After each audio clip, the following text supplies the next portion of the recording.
Todo profissional da agricultura, ele tem que ter esse conceito na ponta da língua. Ele tem que saber não apenas o seu significado, não apenas identificar a CTC em uma análise de solo, mas também saber o que vai influenciar ela, a sua origem e suas relações com os demais atributos do solo. Antes de eu falar para você o que seria essa CTC, primeiro você tem que compreender bem a questão da textura do solo. O que é a textura do solo? Nada mais é do que a distribuição das partículas do solo.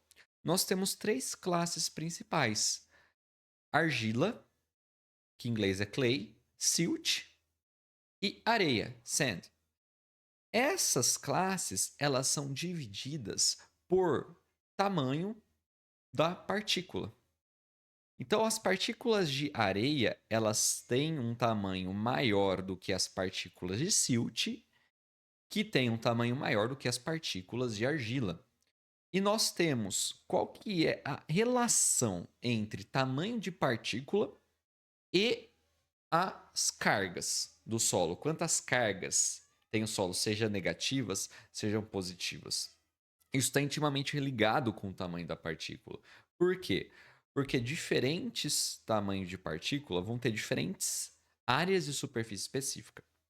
Como as partículas de argila são as menores do solo, nós temos dentro dessa classe de argila partículas chamadas de coloides. As partículas coloidais, elas são partículas muito pequenas, elas têm um tamanho bem reduzido. Elas apresentam cargas de superfície e essas cargas de superfície, elas podem reter nutrientes, podem reter cátions ou ânions, dependendo das cargas. Se são cargas positivas, vão reter íons com carga negativa. E se tem cargas positivas, vão reter íons com carga negativa. O que é mais importante do ponto de vista na agricultura? É que nosso solo tenha um número grande de cargas negativas. Por quê? As cargas negativas vão atrair elementos de cargas opostas, ou seja, positivas. E cálcio, magnésio e potássio são nutrientes de planta que possuem cargas positivas. Então, quanto mais cargas negativas eu tenho no solo, nessas partículas coloidais, mais desses nutrientes eu consigo estocar no meu solo. E mais eu consigo manter, esse solo consegue manter esses nutrientes retidos aí, absorvidos na fase da sólida do solo, para irem disponibilizando com o passar do tempo para as culturas. Como é que são originadas essas cargas? Essas cargas, como essas cargas negativas aqui, nesse coloide, por exemplo, esse coloide, esse coloide pertencente à fração argila. Elas podem ser geradas por diferentes maneiras. Nos solos tropicais, as cargas são originárias principalmente por meio de que a gente chama processos de dissociação de íons H+, nos óxidos de ferro e alumínio. Aí saindo esse H+, então libera uma carga negativa. São cargas variáveis ou cargas pH dependentes. Conforme aumenta o pH, esse hidrogênio é dissociado e aí fica disponível essa carga negativa para um outro elemento ser absorvido. Seja cálcio, magnésio, hidrogênio, alumínio, seja nutriente de planta ou não seja nutriente de planta. E temos outros processos de geração de cargas. Nos solos que predominam minerais 2 para 1, como nos solos de áreas temperadas, é frequente a geração de cargas por substituição isomórfica. Mas a gente não vai aprofundar nesse tema de geração de cargas aqui. O foco é na CTC, apenas para você entender que essas cargas são geradas por mecanismos específicos, que vai depender do tipo de mineral de argila e condições aí climáticas. E nós temos que esses diferentes materiais, sejam minerais, sejam orgânicos, vão ter diferentes capacidades de troca de cátions, diferentes CTCs. Então, aqui nessa tabela, você vê exemplos de CTC de diferentes tipos de minerais, seja caulinita, que é um mineral 1 para 1, seja minerais 2 para 1, como Monte Morilonita, ilita, vermiculita, que são mais comuns em regiões de clima temperado, como no hemisfério norte, com solos menos intemperizados. Óxido de ferro e alumínio. Nossos solos tropicais são ricos no quê? Em óxido de ferro e alumínio e também caulinita. E são materiais que têm uma CTC baixa. Olha o tamanho, olha só qual a diferença da CTC do mineral 1 para 1 como caulinita de óxido de ferro, de 20 a 50, de 50 a 100 milimol de carga por decímetro cúbico, em relação a minerais 2 para 1, como a montimorilonita, a vermiculita, mas também materiais orgânicos, como as substâncias úmicas presentes na matéria orgânica, elas têm uma CTC muito alta. Então, nos nossos solos, como nós conseguimos aumentar a CTC? A capacidade que nós temos esses colóides para reter cátions. Quanto maior a CTC, mais cátions eu consigo reter, mais fértil é o meu solo. Como nós não podemos fazer esse processo de substituição isomórfica, como nós não podemos pegar essa montimorilonita, colocar no nosso solo para aumentar a CTC, nós podemos fazer o quê? A gente consegue aumentando a matéria orgânica do nosso solo, consequentemente, vamos ter mais substâncias úmicas. Essas substâncias úmicas, por terem CTC mais alta, vão contribuir com o aumento dessa caixa para estocar nutrientes dos nossos solos. Então, práticas de rotação de culturas, por exemplo, práticas conservacionistas, palhada no solo. Isso tudo favorece realmente matéria orgânica, não é uma coisa fácil, mas isso é possível mesmo em regiões tropicais como o Brasil, como muitos agricultores vêm mostrando e muitos trabalhos de pesquisa também vêm mostrando. E nós temos não apenas um tipo de CTC. Nós temos a CTC potencial e nós temos a CTC efetiva. Na análise de solo, a CTC potencial é simbolizada pela CTC pH7, por exemplo. Por quê? Porque essa CTC ela é determinada em laboratório a pH 7. Por que potencial? Porque essa CTC representa o máximo de cargas negativas que o meu solo pode ter. Então, potencial, o máximo que pode chegar.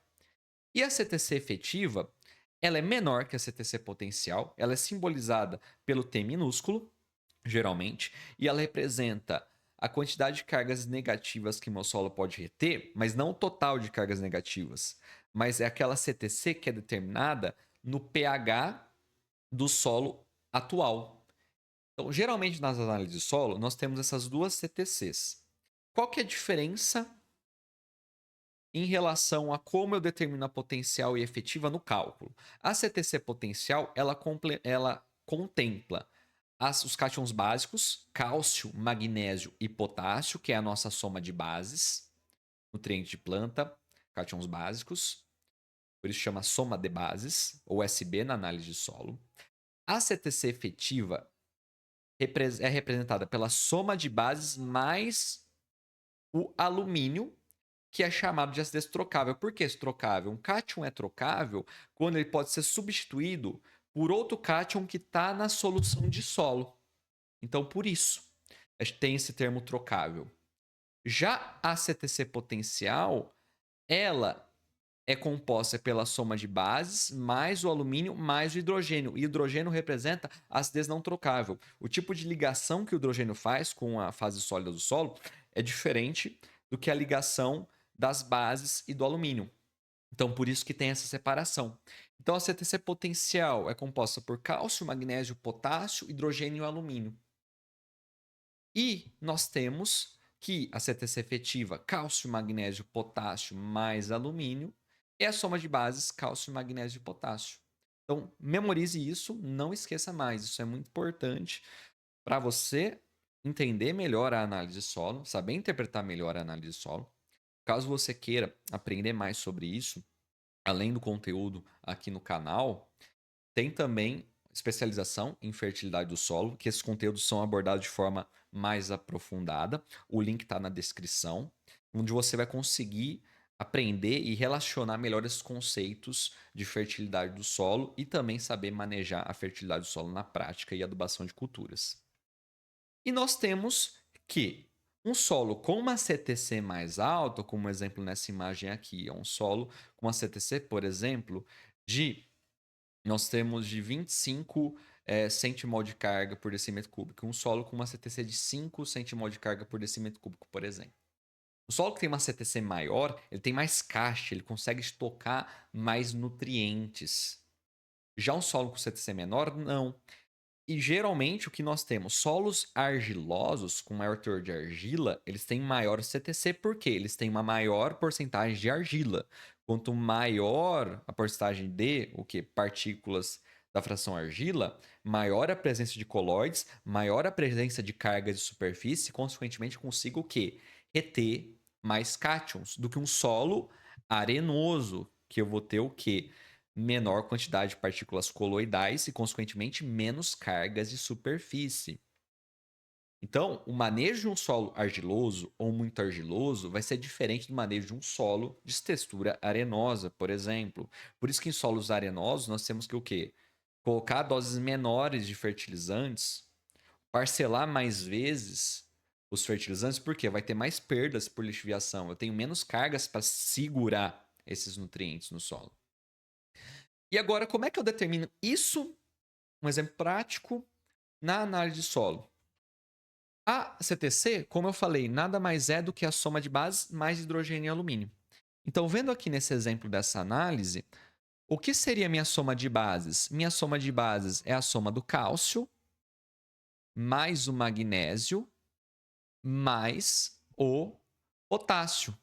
E uma coisa interessante aqui, potássio aqui.